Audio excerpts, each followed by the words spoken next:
Hi everyone. Hi Vanina. Hi Gino. How are you? Hi, Steph. Hello. How are you guys? Really nice to be here. Thank you. Thank you, Eh, Vanina, for being here as well. Hi Gino. How are you guys? How's everyone doing? Good, We're good. A lot cold. of big news this day, right? Big international news. Big headlines, yeah. How cold is Yeah, it in Lima today? Is it getting warmer or no? not at all. Spring is not around the corner at all. It's really, really cold. It actually rained this morning, so I'm not sure where we're going now. Colder or hotter? Or warmer, yeah. So Yeah. hi everyone on LinkedIn and hi everyone YouTube and Twitter as well. So today we are doing another remote room event. So thank you, Vanina, to join us. We are going to do some presentations. So myself, I'm Stephanie. I'm head of community here at Tekla. I run these kind of events. I try to be engaged with the community of developers that we have here, and you can ask me anything on LinkedIn, and we will share all our social media and contact information at the end of the event. But here today with us is Gino Ferrand, our CEO and founder of Tekla, but also Vanina, that is head of talent acquisition at BBVA. I don't know how to say it in other way that it's not Spanish. So yeah, please, Perfect. Vanina, keep going to. Please let us know a little bit about yourself. Great. Well, thank you so much for the invitation. I never say no to these invitations. I like the idea of discussing and learning about what's happening around the world on best practices. So, a little bit about myself. I have approximately 15 years of experience, mainly in talent acquisition. I started when I was like 21 years old as an intern in a headhunter. So, I learned about the wonderful life of recruiters, right? And then the past 7 years, I have been in big corporate companies, leading the talent acquisition teams and also employer branding initiatives so that we can be attractive inside and also outside, right? Which is what we would want. And in addition, I have had the amazing opportunity of living in 12 different countries, and I have been in Peru working at BBVA for the past 2 years, an amazing bank, a Spanish bank. And before that, I was in the cosmetics industry. So I have a nice, like, international and also corporate, medium size, and headhunter experience. That would be me. Gino, how about you? Thank Yeah, you, I mean Vanina. it's really exciting to have you on because we were chatting obviously before we came on live, and I was telling Steph how we met, yeah, 7 years ago when you were back at a pretty large digital agency in Peru. And I've always obviously kept tabs on all of the content that you share, not just on LinkedIn but on other social networks as well. And I thought it would be amazing to chat about what's going on right now in terms of work and sort of people going back to the office, hybrid, remote, sort of work life after the pandemic.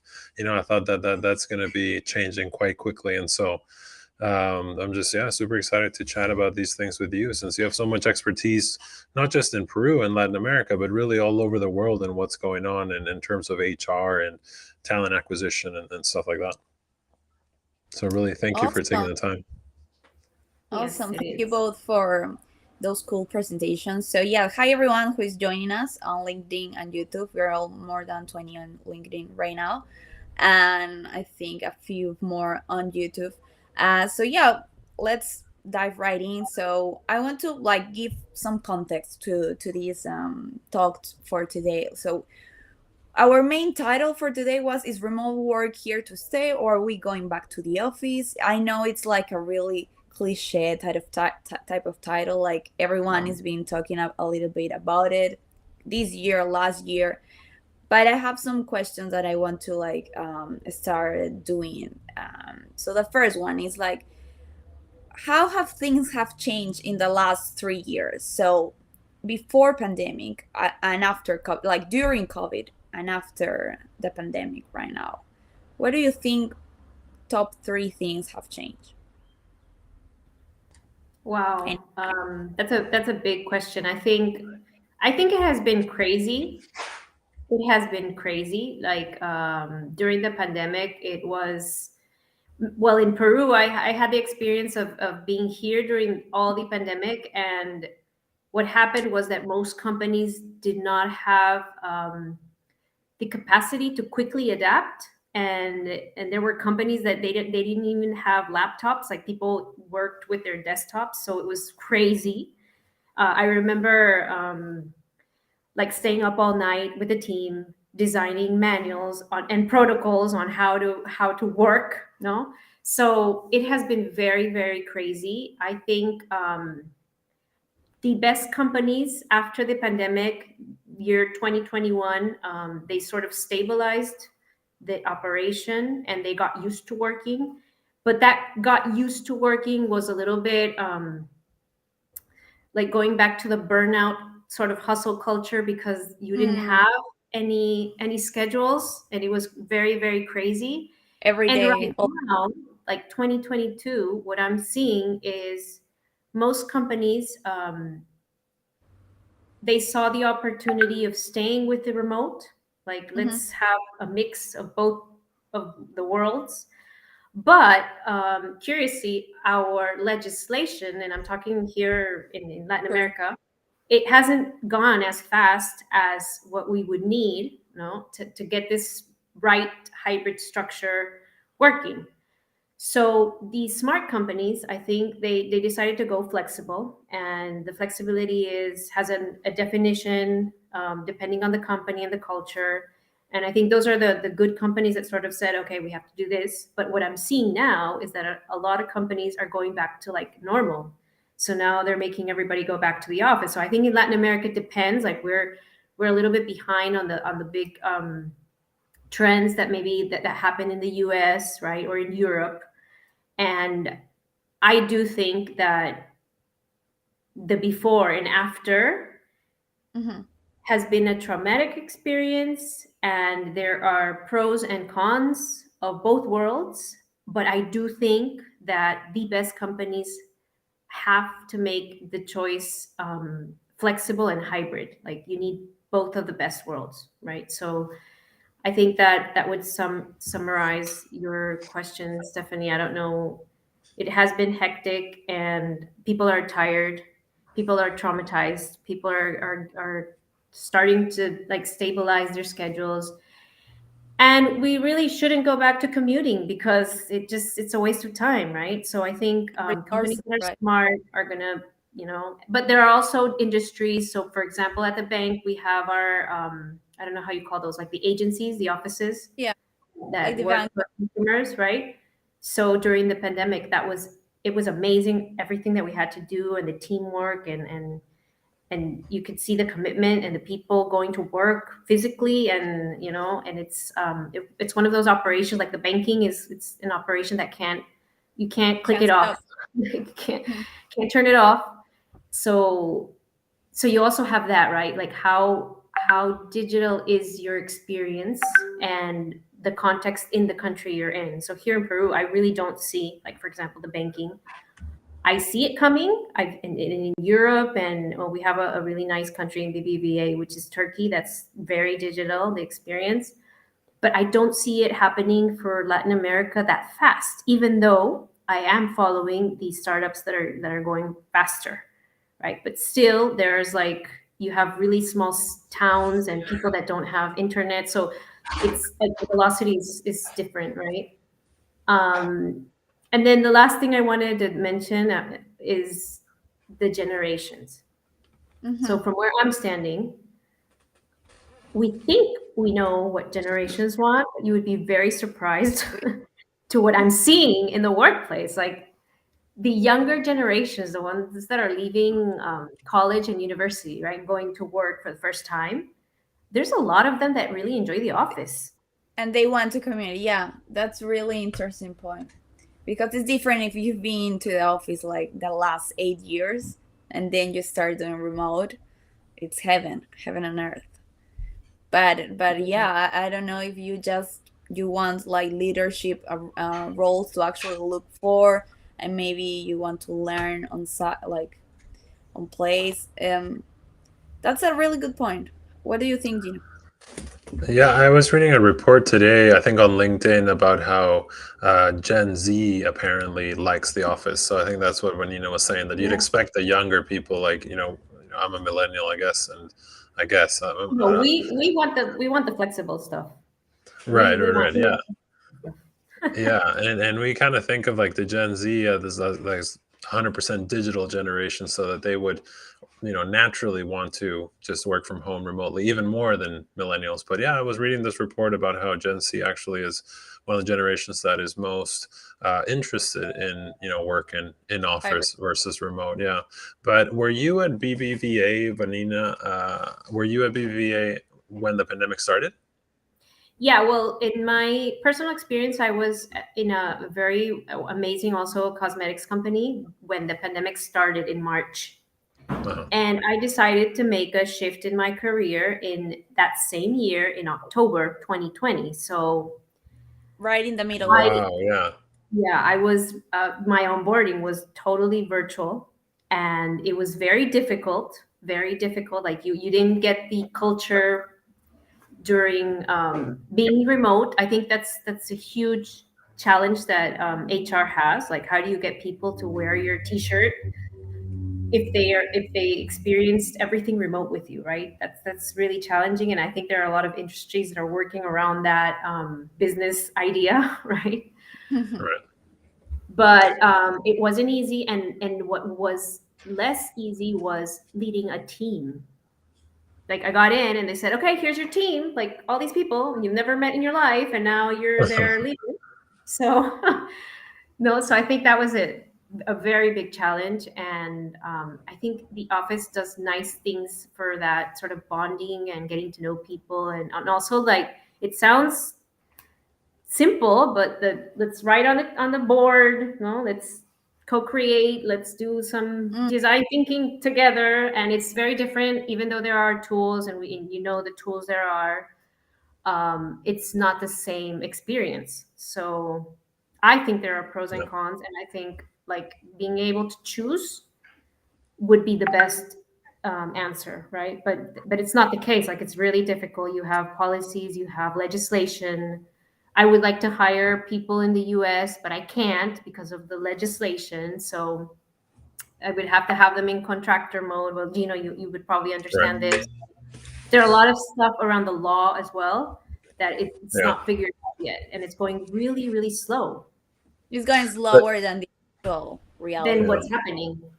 Yeah, but Yeah. do you think that so yeah, that's super challenging then. You jumped in the middle of the pandemic and a new role, leadership role on top of it all. So it sounds extremely challenging. And then what you were just saying about the hiring people in the US, for example, do you feel like since the pandemic started, the BBVA or other companies that are, in the More local market are looking at other countries in Latin America, like hiring, all over Latin America? Because I know, like, 5, 6, 7 years ago, companies in Peru, even tech or digital companies or banking, you hire locally in your country. But today, with how critical it is to get people that have the right skill sets, do you think that that opened up companies to hire more within Latin America, not just Peru, for example, not just Colombia or Mexico, but think of hiring as like a regional thing, or no? Yes, of course. Definitely, definitely. Like, I can't share a lot of information here because we're Sure. we're a live public. But what I can say is that I've started reaching out to startup companies, a lot of them, the ones that did really well before, well, particularly this year, like, right, 2020 and 2021, when the stocks went up. Those were like the best years, and I could see, like, they would hire companies like Deal, to get Mhm. your EOR. pay going, your payroll going. And people are at my husband works at a startup and it's Colombian, but they have operations in Mexico and they have operations in the US and they have operations in other countries. So he doesn't need to go anywhere unless they need him for something specific. And so he gets on a plane and just, and gets his meeting going. But he has a very flexible like place, work wherever you want, don't care. Just come meet up with us at least once a month so that we can get the culture vibe going, right? So I think yes, obviously it's just like the doors are wide open, and obviously there are companies that already had this idea. Like if you talk to people from IBM, example, right? They went remote like years ago, so they had no, like, the pandemic was just like, okay, I'm used to this. It's like not that hard. Culture, Right. yeah. And now I think the doors are wide open. Like seriously, for example, and Gino, you should know this much better than me, but in Argentina, that they have all this crisis going on, this economic crisis. Like you have really nice talent there, and the prices Yeah, are amazing great. talent. So yeah, for example, here at the bank, we have people from other countries as well, and they are like sources of talent. And I think that this is going to continue. And now the best talent is anywhere, and that is good. That is an amazing opportunity. But it is also a huge challenge for your employer branding. Like, how do I get all these people to look at me instead of them? And I think that's what companies have to work on now, right? The being Exactly. attractive and actually having a culture that is attractive for everyone. And also, when you talked about changes at the beginning, how have things changed? Like everything just went 360. Before, the power was in the hands of the companies. Like I am the employer.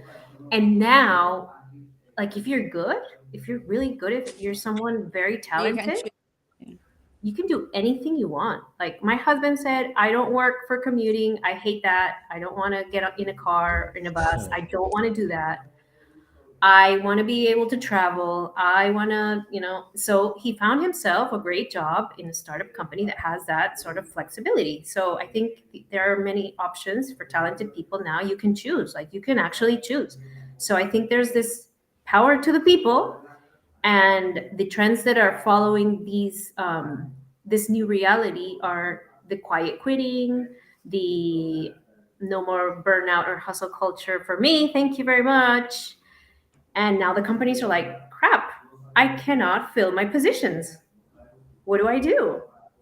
Right. And that's what's happening in the States, right? With the great resignation, and Yeah, absolutely. you don't have jobs available. You have a lot of jobs available. Things you can't fill them. It's being a Right. problem. Like so Yeah. That was Yeah, yeah, absolutely. sorry. That was like Guys. in the middle of this one. Like I want to do some differences between corporate America and Latin American working culture. So what are the main differences you guys have seen in all these years that you've been working in the US, doing companies and stuff, but also working with different type of talents from the US, from Canada, and from Latin America? Yeah. I mean, I think a lot of the things that we were just discussing actually apply to both. I Both. would say, like a little bit of what Vanina was saying. I think that the trends tend to carry over, and they don't just apply to the US. I feel like they're definitely seeing a lot of these things in Latin America, and for companies in Latin America as well. And I think I agree with Vanina that based on what we were saying, like what has changed, I think that every company is now more multinational, not just in the US but all over the world. Every company is more multinational, and thanks to obviously companies like Deal and other companies that have made payments and The accounting solution. simpler and recruiting simpler. So there's just so many companies now that are helping companies go international, that it's not just the US hiring, you know offshore or near shore or outside of the US, but it's companies like Vanina was saying in Peru and Latin America looking at other Oh, really? countries in Latin America, even though it's more complicated than in the US. It really is, obviously, because of the legal and accounting stuff. Every company is multinational now. And I know many companies in LATAM are hiring people in Argentina, in Colombia, in Mexico, and just opening up that. Sort of those horizons in terms of recruiting. So I think that, yeah, I mean that's something that actually is a similarity and not a difference between the regions. But I mean, I would say that some of the differences are more between the sizes of the companies than the regions, right? Like a corporate type employer, like where Vanina's working now at BBVA. I mean, these are huge companies that operate very differently than a 20 or 30 person startup. And This. so Mm-hmm. yeah, and Keep. so I think that the differences between Latin America and the U.S. In terms of remote office and hybrid, I think that's actually pretty similar. No, I mean people have gone remote. Many, like Vanina was saying, employees are trying to hold on to that freedom of working remotely, and they really like working remotely. But it seems like hybrid is picking up steam. No, have you noticed that too in Latin America, Vanina, the hybrid approach that Yeah. companies have been implementing? No, Especially definitely. companies. Mm-hmm. Yeah, because Definitely. we read a lot about the like Apple and the big companies in the world that are doing the return to office, but the return to office is still like I think 3 days in the office for Apple or something like that, and so it's still a hybrid strategy. So it seems like that's been a pattern not just in the U.S. You know? And remote work has obviously. Can you guys hear me? I just switched Yeah. headphones. Yeah. Okay. Um, I think being 100% remote has its perks, right? Like people who want to travel all over the world, and this sort of nomad trend that I can go work at an island and be right Mm-hmm. side the beach. I think that has also a really nice appeal. And but what's also important here is how do you want to, what type of talent do you want? Like if you want to be the best company, I think you should hold on to this flexible idea, because you can get talent from anywhere, and maybe the best talent is not in our countries. Like in Latin America we have really good developers, Mm-hmm. and it's a really nice hub of talent. Like you have in Brazil, and you have in Colombia. Colombia is a wonderful place for talent as well. Peru is a little bit smaller, but you have a lot of opportunities there. And the thing is, people should learn English, right? Because Exactly. you can maybe land a job and be paid in dollars, right? My husband is paid in dollars, and I think that's amazing because you know the volatility we have here in our country. So there's a lot of stuff that's wonderful about this idea of remote staying, and I think that we cannot go back. We cannot go back to what it was before. And I think that if companies make this decision, because I'm seeing this happening already, like companies deciding to go back to the way it was, and they're just missing out on on this freedom that is what people want. Like, I want you to trust me, and I want you to be okay with me working at the hour that works for me, and I want to Mm-hmm. accommodate my life around work and not work around my life, which is what happened before the pandemic. So I think Yeah. everything is changing, and it has to change, and it has to be permanent. Like I don't see anywhere, like companies that really want to do good cannot go back. That would be Yeah. just the huge mistake, right? Yeah. That Absolutely. I that's mean, like my next. Maybe if we can like go the talk from that perspective, like Benita was saying. So it's in those words, is hybrid an effective way to actually retain talent? Because like one thing is actually get the talent, and another thing is to actually retain it, right? We know it firsthand. So what are your thoughts on hybrid way or remote first? What are you seeing actually in a traditional company like it's a bank and it's in Latin America? Well, look, I'm going to give a very specific example. Um, we decided hybrid for us was 60-40. 60% of your time at the office, 40% anywhere you want. And the way we measure it is not weekly or not monthly, but um, every trimester. Okay. So that's the way we live the flexible idea, right? You can choose whatever you need, and you can, if you want to go in the mornings and then go have lunch at home and then stay, that's a possibility, right? Or if you want to do full days, you can do full days. Or if you want to have a whole week and be Oh. home, then maybe you can replace that with a full week at the office, right? So that's our idea. Hybrid is an effective way. Yes, it is, and I'm gonna be really specific. Like we have currently, we have a huge area which is engineering, and then we have more than 1,000 people. It's sort of like a company within a company. It's Mhm. huge. And the top question I get asked during the interviews is, "Do I have to go to the office?" So it is an effective way to retain talent. I mean, if I'm getting these questions before the salary question, like, what are you going to pay? How Right. much do you pay? Like, that's the number one question. So if you get that, imagine like it is an effective way, obviously, to retain talent. And I think, at least me, my expectation of what's to come is that we're all adults, and if we have the objectives right, like if we have OKRs or whatever it is you have at your companies, and they're right and they're in place, and they're shared objectives with the whole team so that you get collaboration going and everything, then you just got to trust people to do it. Like we're all adults, right? So trusting is, I think, in Latin America at least, it's a huge challenge. Like you don't we don't necessarily have that leadership style. So Mhm. companies have to work on like this big shift in My, mindset, and like you've got to trust your people. Like there's another way, a better way to lead. This is the way to lead. So we're working around that. But is it a tool to retain talent? Of course. Like there is no question about that. Like you save money by not commuting, by not having to buy lunch.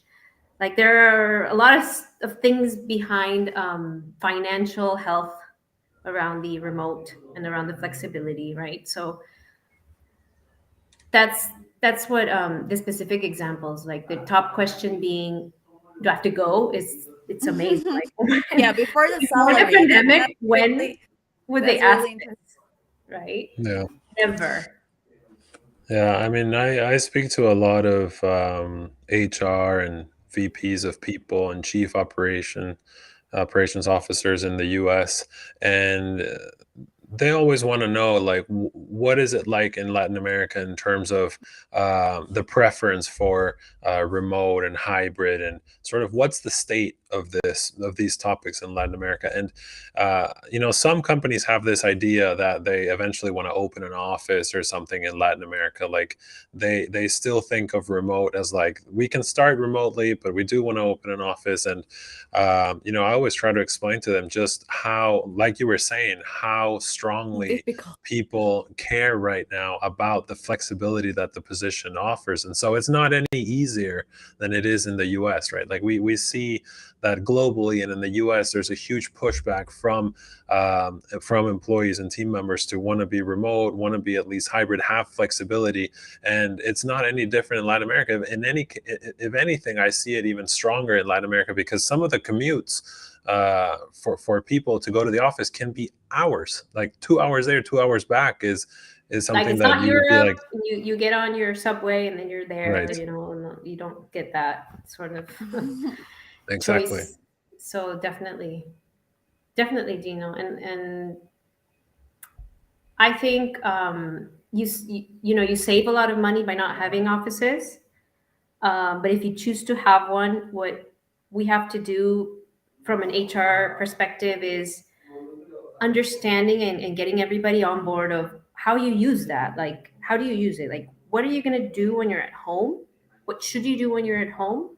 And how should you take full advantage of when you're at the office, right? What are you going to do there? So here, I'm seeing a question here at the right, and I think it's really good. It's like, how do you replace the casual chatting and bonding spaces if you're only remote? Well, that's very difficult. Like my husband works in a wonderful company, as I said before, right? And but he misses it. Like he says to me, they went Right. out for a beer. The ones that are in Colombia, they went out for a beer the other day, and I wasn't there, so I feel like I'm missing out on something. So that's why I think like the perfect mix is to Mhm. be able to have time together, but also be able to choose if you want to from where you want to work, right? Yeah. Yeah. But Absolutely. it is very challenging, very very challenging. Yeah. It's always challenging too to work remotely for a company that has an office culture.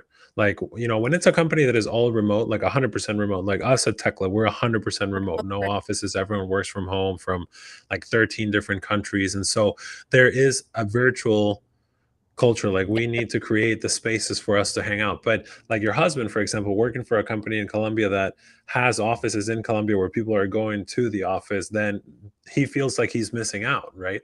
And it's really tough because I feel like those companies, they don't want to really invest into like, how do we make fun social stuff virtually, because for the people that are away, it's kind of like, well, they're away, so we can't really do Yeah. anything about it, right? But there's also, like, I was reading a report today about how people, like, remote, now that we're going back to the office, and even if it's hybrid, there's going to be a lot of people going back to the office, and many that already have gone back to the office. And there's people, obviously people are worried that they're not going to grow as much in the company if they're remote. I don't know if that's something, your husband has talked to you about, but what about your workers too, your team members? Like, do you think that there is that feel in Latin America, like, by being remote, that you're not gonna be able to grow as much within the company? Like, the managers are not gonna see you; they're gonna see the people in the office more.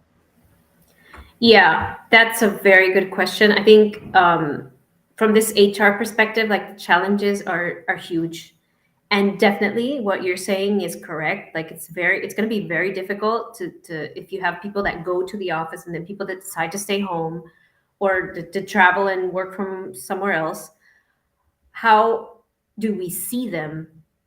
Because if we go back right to this office lifestyle, everybody was there. Like you could see them, right? And we got used to, and I think this is something in Latin America that's really common. We got used to not being able to objectively measure results. Like, how good is this person? I'm not, um, aside from like commercial results or sales, or Mhm. it was very difficult to measure like other people that do other Like things, ideas and things that you cannot measure with or, data. or design, or Mhm. um so yes, I think this is a huge challenge, and I think it's going to be uh, I don't know if a problem is the best word, but I think it's going to be very difficult if you have an office and that possibility, and people are going to miss out, definitely. But curiously, I also think that there is something very positive about on diversity and inclusion, that if you have this remote, you can have diversity. Like seriously, you can have people that have maybe that can't walk, that they can work from anywhere from their home.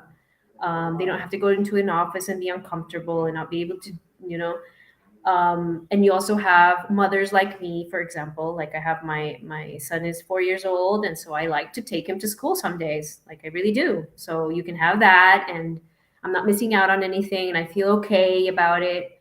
Mhm. um, so that diversity and inclusion is positive, because you can have people from multiple nationalities. You can have people from with different abilities, right? And gender wise also, like working moms, they can benefit from the hybrid, right? But also the question that you mentioned, Gino, and I do think that's going to be really hard if the company does not have a very objective structure or an objective way to measure results. Like I know you're working. Like I know that the results are coming. Like I know exactly how to measure your whatever it is you do, right? I have the dashboard, like so if they don't, if that culture is not in place, then the people that are going to get promoted are those that are putting a face in the office. Like that's, I think Right. that's going to happen, right? And hopefully companies are going to go like, okay, now this is a great opportunity to see how do I measure that people are actually doing things. So I Mhm. don't know. In Latin America, I think in the US, you have a little bit more of that culture of measurement. It's a little bit better than here. In Latin America, I think we have a huge challenge I around think that. that culture was there before COVID, before everything went remote. Here was something like you are there and I contact you and I see you, and that's about it. Yeah, We have definitely. we have a really good question from LinkedIn, so I'm gonna share it on the screen.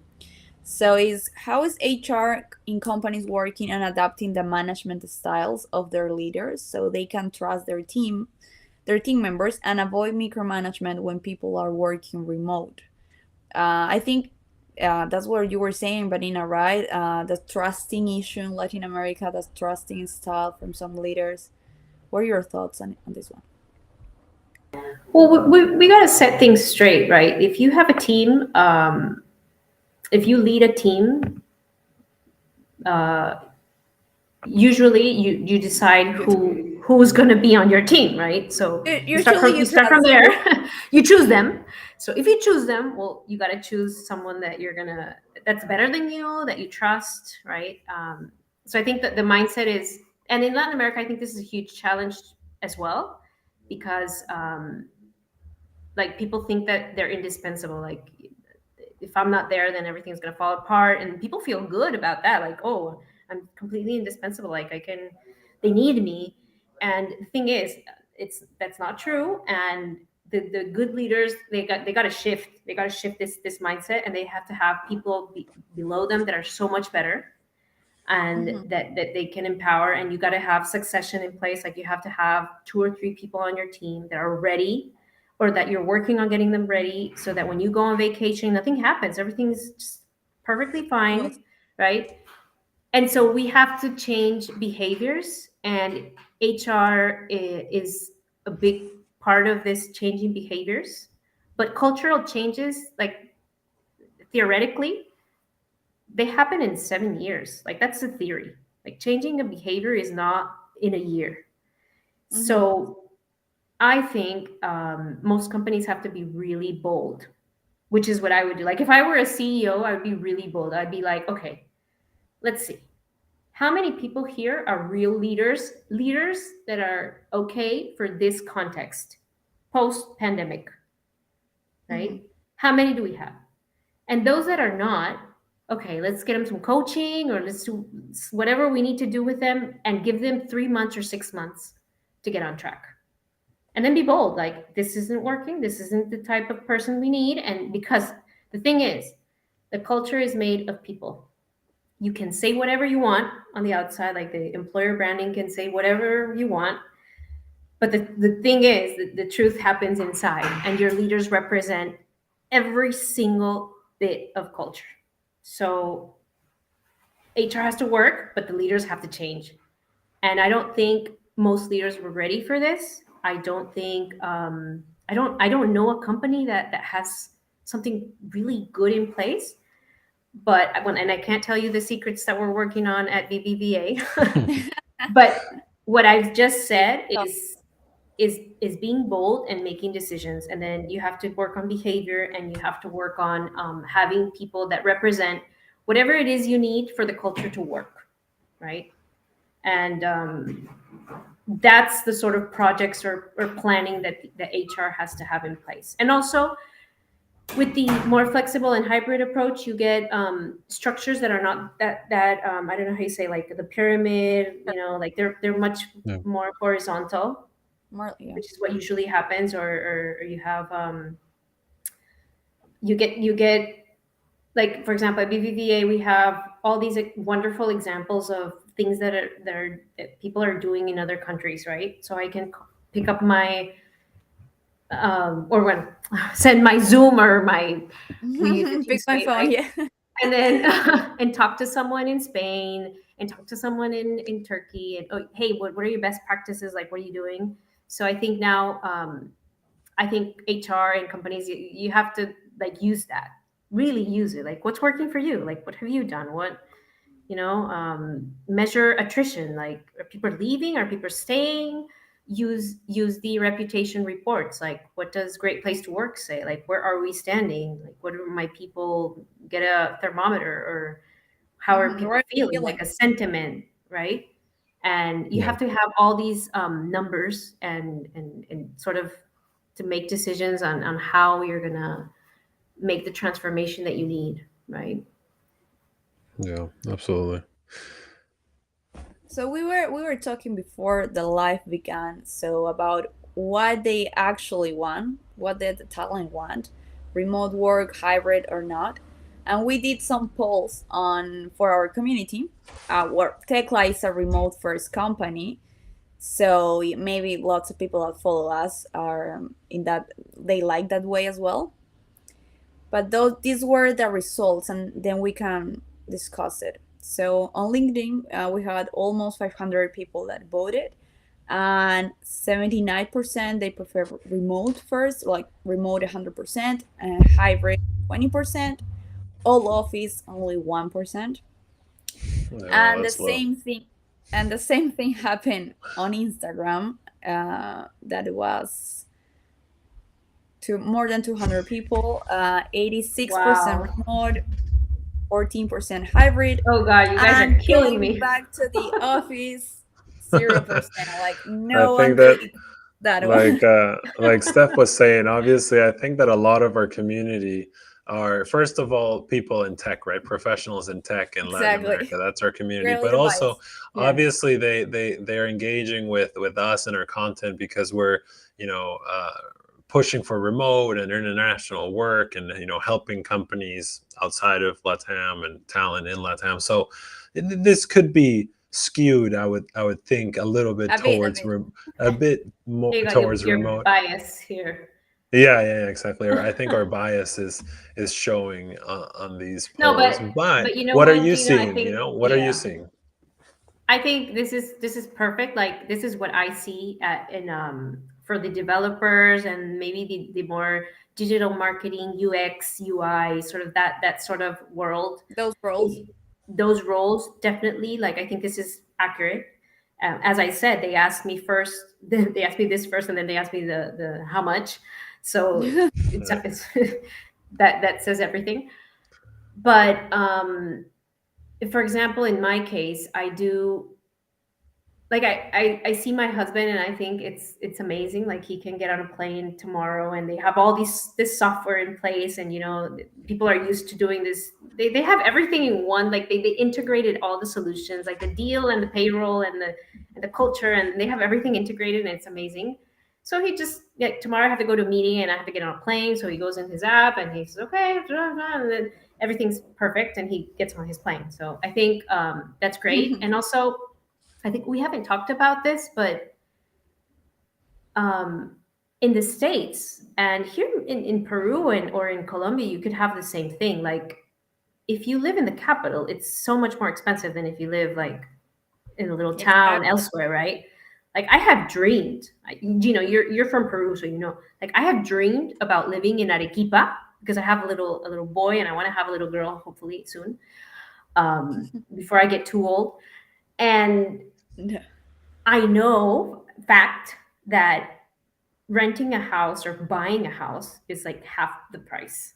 Or So, even more. Yeah, or even or more. even more, right? And when you think about that, you're like, oh my goodness, like this opens a trillion possibilities. So, I don't know. I think there's like right now, as never before, you have jobs available for whatever personality you have and you want. Like, seriously, if you're good, and you know what you want, you can get whatever it is you want. Like if I Right. got online and I said, okay, I'm gonna go find a remote something, I know I can find it, you know?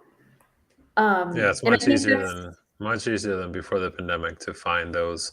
Before it was like, oh well, I gotta try to limit myself a little bit to the remote jobs, but now it's obviously you can even speak with companies that are open to it and probably still sell them on your position being remote, even if it came to that. So, and I think like what you were saying, in the US, I've seen it uh, a lot since the pandemic started, obviously, because so many people trying to move out of San Francisco New and York. Seattle and New York and all of these very high cost cities where all of like the Amazons and Facebooks and Google and all of these Exactly. big companies are. So before you really had to be nearby, a bunch of people, left and went to live in Wyoming, Texas, so the central, the U.S. Not the coasts basically. And yeah, definitely have seen it in Peru as well, and in Latin America a lot, because we have a lot of developers in Brazil, and Yeah. Brazil is such a huge country with so many great places, so many great beaches, and Mexico as well. Developers telling us that they've moved to the beach from Mexico City and stuff. I hear it all the time of people that have left the city, but that's also like the thanks to the infrastructure advancements that we've had in Latin America over the past 3-4 years, right? Like especially during the pandemic, I feel like a lot of these places like Arequipa, Trujillo, Piura, a lot of provinces in Peru, and I'm sure in all of these Yeah, other countries in Latin America are getting higher speed internet. Like they're getting the infrastructure for you to Yeah, work that's right. remotely. Whereas before it was like, well, you I'm need gonna to have to be there. work with like 2 megabit per second internet. It's probably gonna go out, not going to be able Yeah. to do my job. But now you really can, right? You feel like that has also helped to sort of decentralize some of the talent.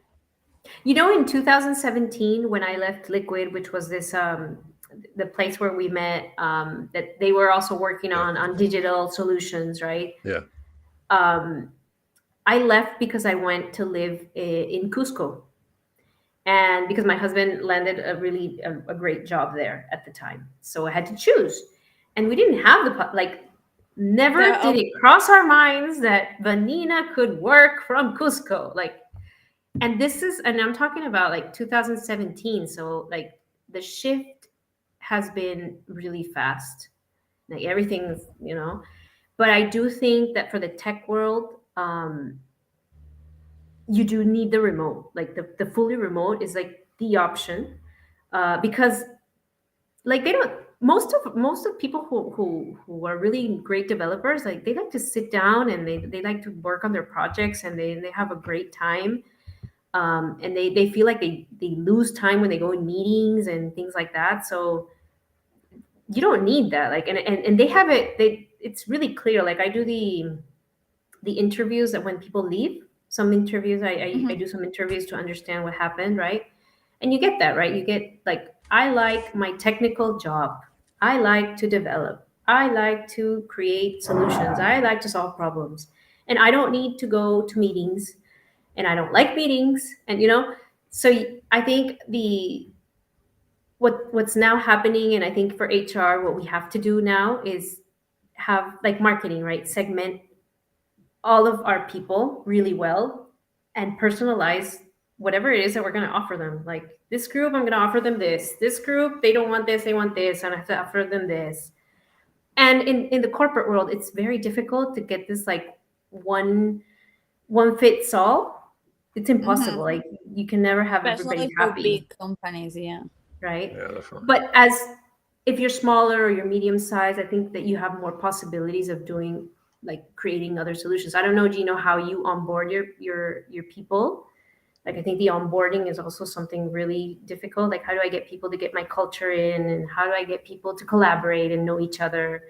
Yeah, And people want purpose, and people want friendship, and people, that's what we want after the pandemic. Like people lost lives, and people died, people got sick, people started valuing some other things. Like now my life isn't around my job but around me. Around So connection. around connecting, around doing something that has meaning for me. So Mhm.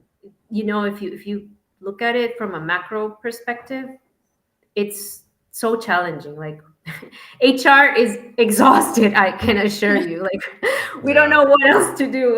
What do we? What other projects or what other plans, and how much is it going to cost? So We Yeah, were absolutely. talking about younger generations. You were saying before we went live, Vanina, that you were seeing that we we think, or we tend to think that they actually want fully remote. But you've been seeing in the bank like they actually want to go to the office and actually meet the love of their life, the new best friend, or I don't know, making friends, making connection, actually doing network as well. So have you seen this type of behavior?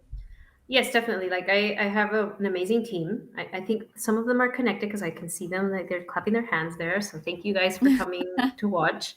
Um, my average age is like 28, 28 years old. And Hmm. I also hire, like I have these interns that are just like they're studying their last year or in university, and they really like to go to the office and they like to have lunch with people. And it's not like me. Like I think Gino and I were millennials. I'm not sure, Steph. I think you're younger than us, a lot younger. So I I don't think I'm a know. young millennial, but yeah, Uh yeah, huh. I don't feel like identify with the younger generation. So I don't know. Like for example, I don't know if Gino has kids or not, but like my family is first for me, right? So Hmm. I try to get here when I go to the office. I try to get here like at 7 o'clock max, so I can, Yeah. Hmm. um, you know, have some family time before my son goes to bed and stuff like that. So what I think is, yeah, definitely, you have this generational, amazing generational like differences, and we just have to adapt, to the different audiences, which is something I think that companies have not done very well in the past. Like we didn't have the need to do it, but now we do. So now we have to analyze like what do these people value? What kind of benefits do I give these? And sort of separate everything and have it really clear and use data. Like I think data is Hmm. king to make these sort of decisions. But I do think that the younger generation, like they do value the mix. Like they need the connection. They have been in university, like studying with their computers all day, and they haven't been able to go out with their friends, and they didn't graduate with this big nice party like they would have. Ah, So Yeah. they want everything that they didn't have now at the office, right? And so now we have to think about like, and it's both. it's been it's been very difficult to like retention is very difficult right now because Yeah. That's one of the things that I think has been most affected has been retention rates, right? I mean, turnover is high, people working yes. from home. And I was reading, what do you think about this, Vanina? I read before getting on that experts think that obviously turnover is higher because there's less of an emotional barrier to quit. Like you can just quit with an email and log off, and that's it. You don't have to go in and talk to your manager or whatever in person, and it's easier to quit. So if you find a better job with better pay and better benefits or whatever you think is going to be better for you, it's easier to quit. Do you think that's true? Yes, I do. I do think it's true. I think now, I was analyzing the other day the satisfaction you get from social media, right? You have like I don't have TikTok. I wrote a blog Hmm. about this the other day because I used to have it and I had it for 5 days, and then I realized that it was like consuming my time because the algorithm is so good that I'm like just, oh my god, this is so good, Oh, right? All yeah. day.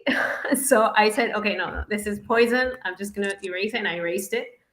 But I think you get like really quick satisfaction from social media, and it's fast. Everything's so fast. Like you want Hmm. something, you buy it online. And I think the same thing is happening like for companies. And why is it so difficult to retain talent? Because people want satisfaction immediately. Like they want recognition on day one. Right. Um, and it's not like before. Like I remember when I was an intern, like I worked I'm not going to say the word on this, but I really worked. I really We worked know hard. I the word. remember like I put in the hours, I stayed late. Um, and I did Yeah. everything. And right now, what I feel is that the maturity of the new generations, like they don't stand anything. Like if I just if I say to them like I need to talk to you at 8 o'clock because it's urgent, like they could probably quit. They'd be like, oh my god, she's abusing. So I feel that it's really difficult.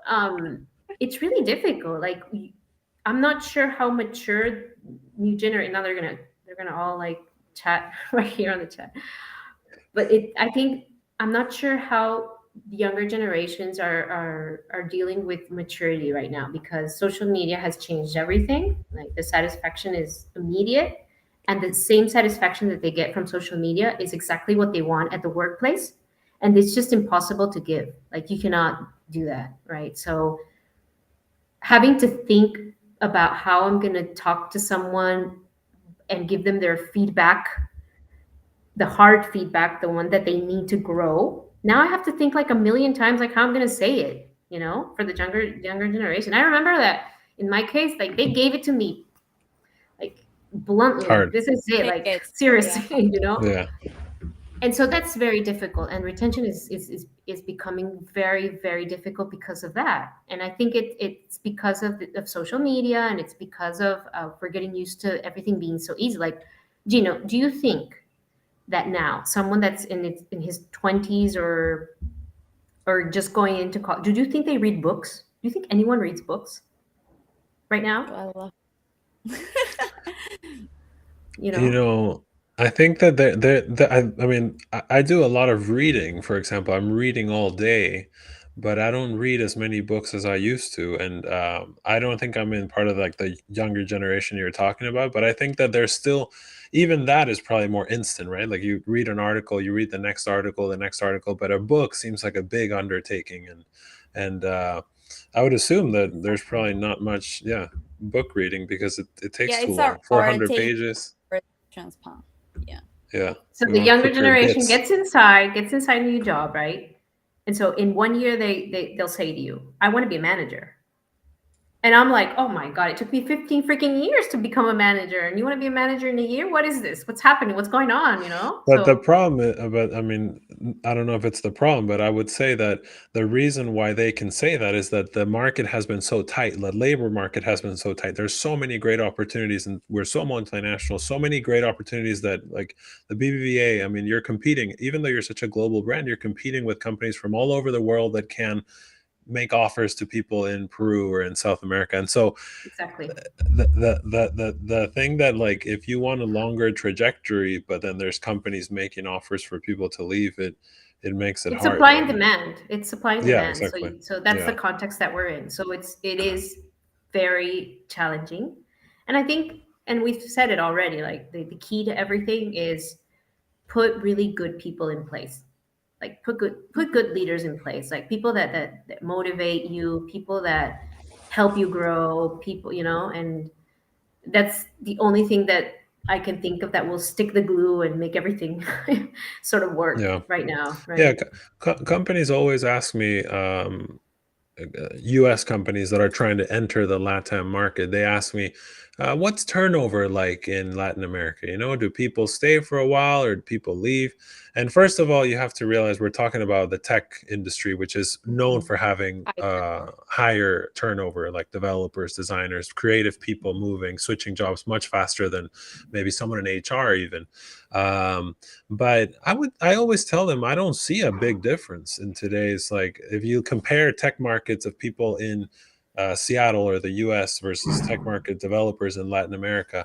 I think that really good companies are able to retain, and then bad companies, don't have success retaining folks. But that turnover has obviously gotten a lot higher than it was It has. before, both in the US and in Latin It America. has. Like, you can't expect someone to stay at the company 5 years easily, at I all, think at that's all. worldwide. I It don't is even Yeah, worldwide. It is yeah, worldwide. just Latin And the America. velocity that people are learning is it's it's like not fast enough. Like where are the women developers, for example? Like in Latin America, you yeah, have 20%, and the other 80 is they're male, right? So exactly. Yep. you're not Uh, getting enough people ready, and that's not going to happen. And and this is a challenge for most companies now, right? Like you're going to Hmm. yeah, have huge challenge. a like you're going to have a supply and demand issue. If you don't have one now, you're going to have one, and there's nothing you can do about it. Like you're going to have to invest in getting people there, like upskill everybody you have, and you know Yeah, yeah. That's embrace another, like, embrace. Yeah, that's another question that I get a lot is what about Latin America for, we want to hire more female developers. We want to hire more females onto the team to be more diverse. And obviously when I hear that, I'm like it's really not going to be any easier in Latin America than it is in the US. And obviously companies in the US already know how hard it is to try to get more gender diversity on their tech teams. But if anything in Latin America, we're even behind, I would say. Would you Yes. agree? Like, I mean, it's Yes. definitely it's fighting a lot of stuff of sexist type of stuff, and I think it's Exactly. even yeah It's more And cultural cultural. stuff. So education, It's cultural also opportunities. women don't study these careers or these technical skills that I don't know why we're working on that as well. That starts in childhood. Like Yes. you don't get those type of interests in your academic development, like in the early years. So Yeah, you get a doll, and yeah, then the guys get the truck that you can sort of yeah, build. Legos or something where yeah, building Exactly. basically stuff. kid. Yeah, exactly. So Yeah, yeah, yeah. we're an hour here. So if anyone wants to do any questions on the chats on LinkedIn, YouTube, you can type it there, and we're gonna do some final conclusions so we can wrap it up. So it's been an hour, like really really fast. So thank you, Vanina, again for your participation today. But what are your final thoughts about the future of work, remote, hybrid, going back to the office, everything in between for Latin America, but also just in general? Yeah. Yeah, I Wow. want That's good. what something that would be interesting would be Vanina, if you were say you were starting a new company, okay? What do you think is Mhm. like what do you think How is would you the setup right now that would allow you to hire people at the best, like the best, hire the best talent? top talent? What would be that setup? Yeah. Well, I don't know if you picked the wrong person to ask, but I would. I would get freelance. Like I used to work at For Fever, which is this really great place where you Hmm. could put your talent Yeah, and you get paid. I would work with that sort of contractor freelance. That would save me a lot, and I wouldn't care where people were.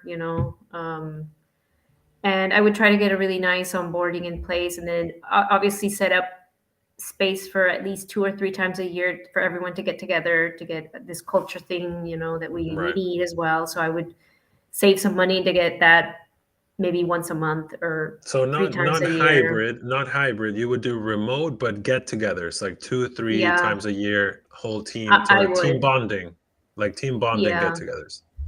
yeah, and Yeah, well, this is like this big dream that I also have, which is I see how difficult it is for moms, for working moms, Hmm. and as soon as I had my son, I understood. Like I didn't understand it before. Now I understand everything.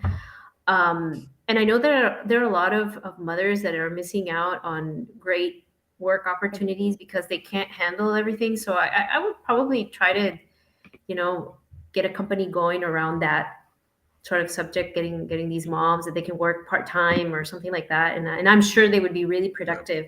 I'm so sure. So I would do something around remote and the get-togethers, and then having a really strong culture in place, really nice leaders with the behaviors that we need, and really good OKRs. Like everybody has to go to the same goal.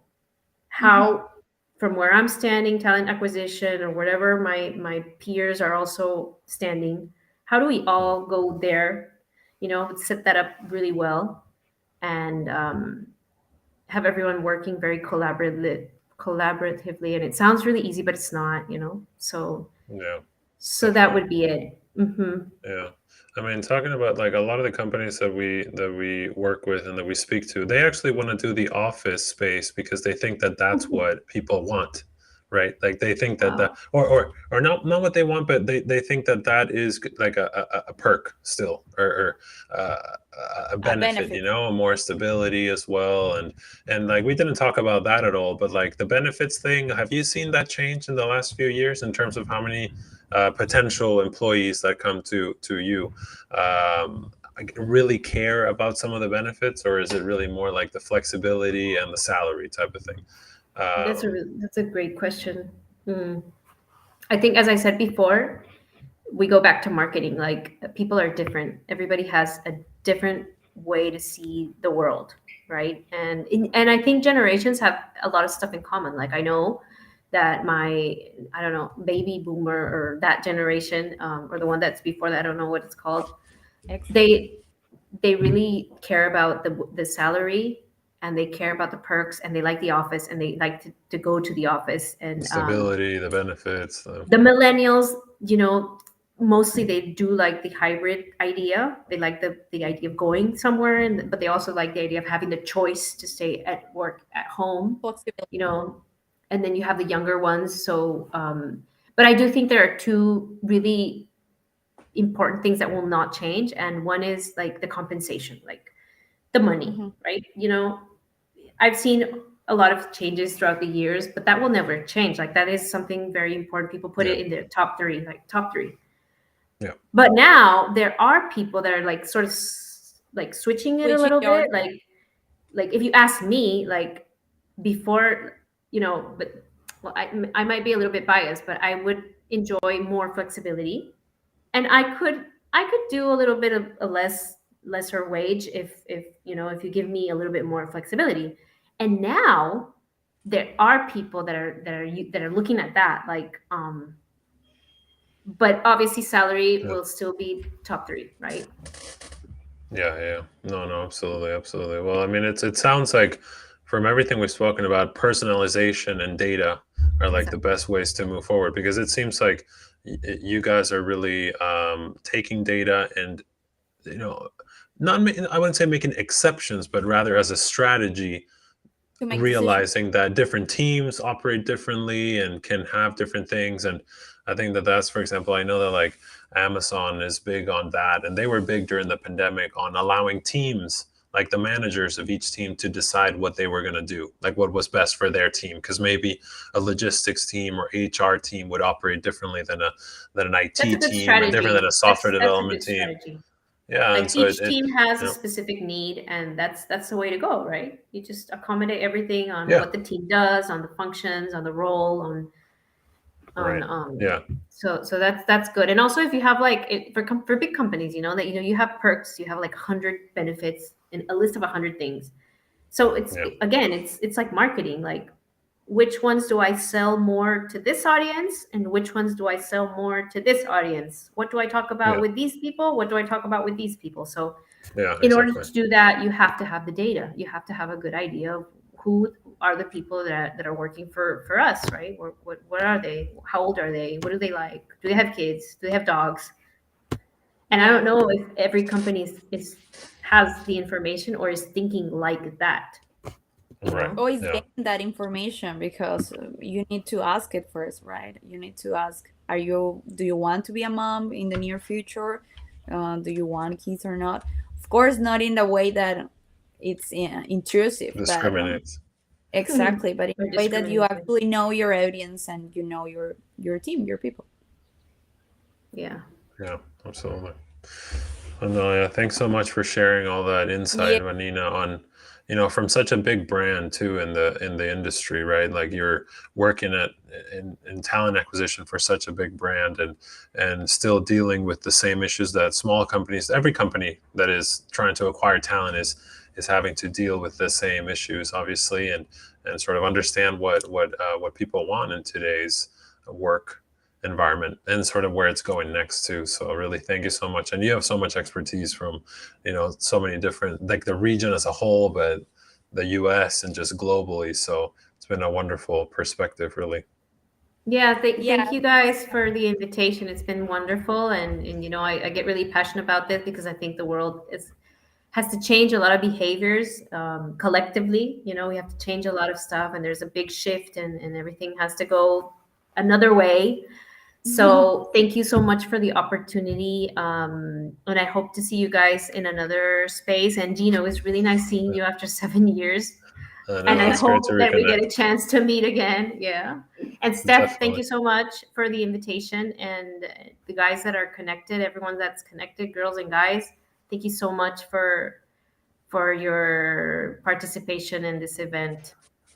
Yeah, thank you everyone. Don't forget to subscribe to our YouTube channel, and don't forget to, if you want to write to Vanina or Gino, we left their LinkedIn links on the YouTube channel, or you can go in the event on LinkedIn. So yeah, thank you everyone. We'll see you soon in another remote room. And yeah, thank you again, Vanina, for joining us today. I'm sure we'll have you again in another opportunity. Thank you. It's been amazing. Bye, Thank Bye you. bye. Bye everybody. bye.